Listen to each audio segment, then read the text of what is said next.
alcohol took away everything that I had. Where are we? What the hell? Alcoholism is a mental illness in which an alcoholic is addicted to the consumption of alcohol. In discussing alcoholics, most are predisposed to ask, can't alcoholics just stop drinking? I mean, most people can handle their alcohol. Unlike most drinkers, alcoholics experience a craving, loss of control, physical dependence, and tolerance to alcohol. They need alcohol as much as we need food and water. Once they begin drinking, they are unable to stop. While drinking, they continually consume alcohol until they finally feel drunk. And when they finally run out of alcohol, they experience the withdrawal symptoms of nausea, sweating, shakiness, and anxiety. It's a painful and seemingly endless cycle. Can't they just take a quick fix drug? Most people will say. Alcoholism, unlike most mental illnesses, affects multiple neurotransmitters. In contrary to popular belief, alcoholism is not self-inflicted. Alcoholism is a genetically inherited disease that destroys the chemical balance within the brain.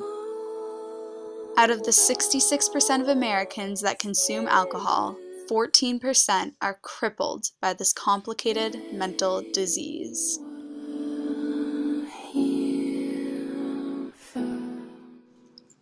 Alcoholics Anonymous was founded in Akron, Ohio by Bill Wilson and Dr. Bob Smith in the year 1935. Alcoholics Anonymous is a fellowship of men and women who share their experiences, strengths, and hopes with each other that they may solve their common problem and help others to recover from alcoholism.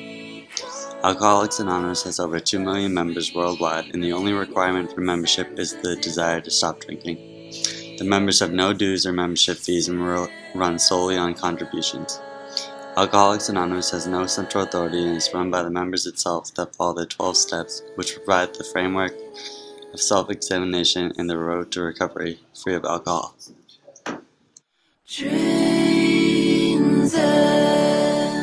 I was on the edge of a cliff with my kids, and I had a bottle of vodka in one hand, and my other hand was free, and they were falling. I would save one kid. I would never let go of that bottle. That's where alcoholism had took me. It was just like, I had to have that, or I just felt like I couldn't breathe. Alcoholism can have very harsh effects on the life of an alcoholic, as well as the lives of their family members, both immediate and extended. Damaged relationships and permanent emotional damage to children are only two of the many inevitable results of untreated alcoholism. Alcoholism is an extremely detrimental disease for any person to deal with, and although it is genetic, it is something that can be cured. This is extremely important because raising a child in the home of an alcoholic has a wide variety of unforeseen long-term problems. Currently in the United States, about 20 million Americans are children of alcoholics. That is about 8.9% of our country's population. What makes this number very dangerous is that it is also rising. As alcoholism is hereditary, children of alcoholics have a 400% increased risk of becoming an alcoholic themselves. Even those that manage to avoid developing the disease themselves almost always end up failing to develop critical relationship skills due to their attempts to cope with their parents' condition. Children become emotionally closed. They won't ask for help even if they need it. They will disregard their own feelings as unimportant. They will pretend everything is fine when it really isn't, and what is arguably the worst case is they will become rebellious and find themselves constantly getting in trouble. These are not characteristics that we want our future generations to be governed by. The best way to fight it is to stop it at the source and get today's alcoholics help so that there are no alcoholics of tomorrow.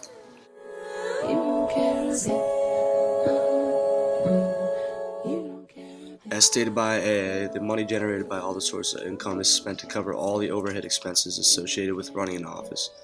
These expenses include rent, telephone lines, office supplies, salaries for its paid employees, insurance such as worker compensation, insurance to protect its employees in case of on-job injury, and all the other incidental expenses that come with running an office. Essentially, these donations allow for AAs to run meetings in all different locations, and with these donations, people are allowed to attend these meetings for free.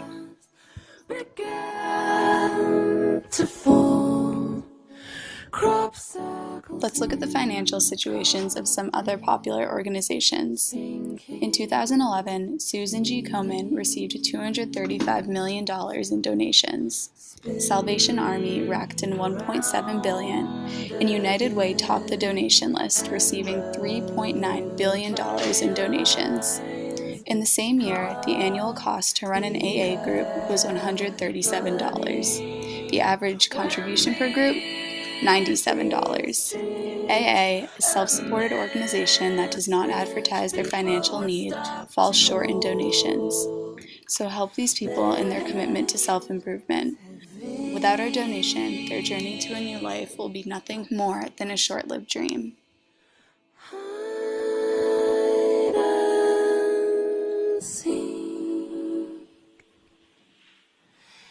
Dream.